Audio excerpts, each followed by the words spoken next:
Ce message est-il un simple geste diplomatique ou un véritable signal de réchauffement des relations entre les deux pays?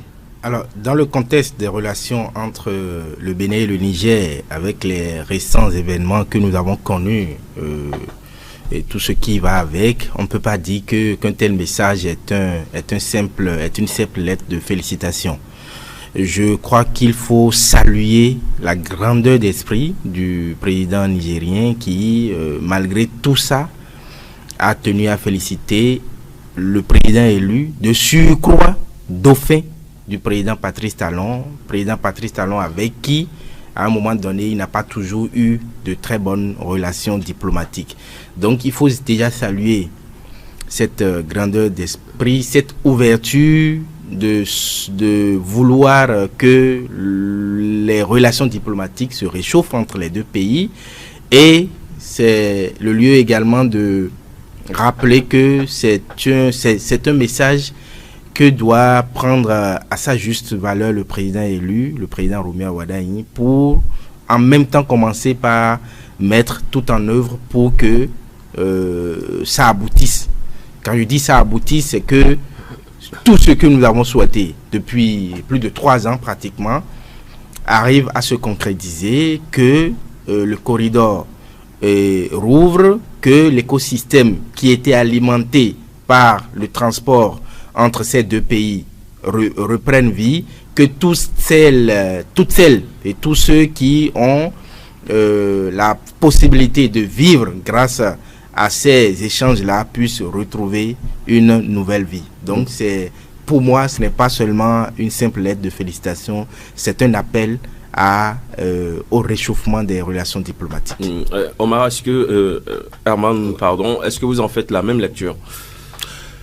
Pour moi, je pense que c'est une main tendue de Tiani au président élu mais non encore installé, mais donc qui va devenir président de la République à partir du 24 mai prochain. Pour moi, c'est la preuve que, au fond, ce qui divisait les deux pays n'était pas une question de lien, mais c'était une question de personne. C'est la preuve que, effectivement, Tiani, aujourd'hui, il a peut-être compris, il s'est dit, mais voilà, on peut bien être dauphin, mais gouverner autrement. C'est la preuve également que Tiani n'est pas totalement enfermé, qu'il peut s'ouvrir.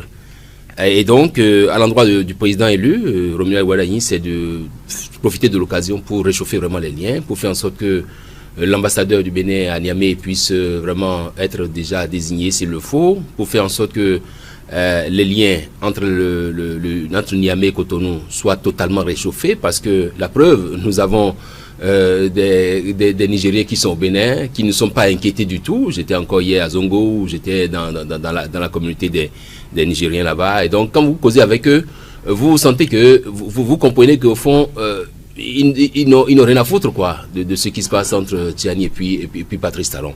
Et donc ça veut dire que Tiani, il a certainement pris de la hauteur, il a compris que le Bénin et le Niger sont deux pays frères, deux pays siamois d'ailleurs, et que l'un ne peut pas fonctionner sans l'autre. Si c'est fait comme ça et que Wardani prend effectivement la mesure de la situation, pour moi je pense que on peut dire bravo à ces deux-là. Parce que ce qu'il faut à l'opposé, c'est qu'il ne faut pas que le Bénin s'enferme ou que le président soit enfermé dans une certaine autosatisfaction et se dise j'attends qu'on vienne me supplier. Pour moi, c'est une lettre qui peut ouvrir la voie à beaucoup d'opportunités entre le Bénin et le Niger. Alors, quand Tiani parle de raffermissement des liens, faut-il y voir une main tendue sincère ou une posture stratégique? Parce que le Niger a tout le temps accusé le Bénin de regorger de bases militaires françaises pour venir le déstabiliser. Mais est-ce que du jour au lendemain, ces bases ont disparu comme ça, d'un claquement de doigts? Finalement, on se pose beaucoup de questions. Est-ce que ce n'était pas du pipeau, tout ça?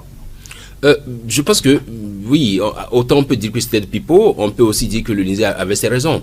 C'est vrai que nous ne sommes pas dans le secret des dieux pour savoir ce qui se passe, mais j'avais déjà dit ici que je voyais un peu le conflit Tiani-Talon comme étant un conflit alimenté par des Béninois. Par des Béninois qui se sont dit, voilà, on tient le bon bout, celui par lequel on peut forcer la main Patrice Talon. Or, je crois l'avoir dit également, si Talon avait fléchi en temps, voilà, il ne serait pas le président de la République. Vous voyez donc,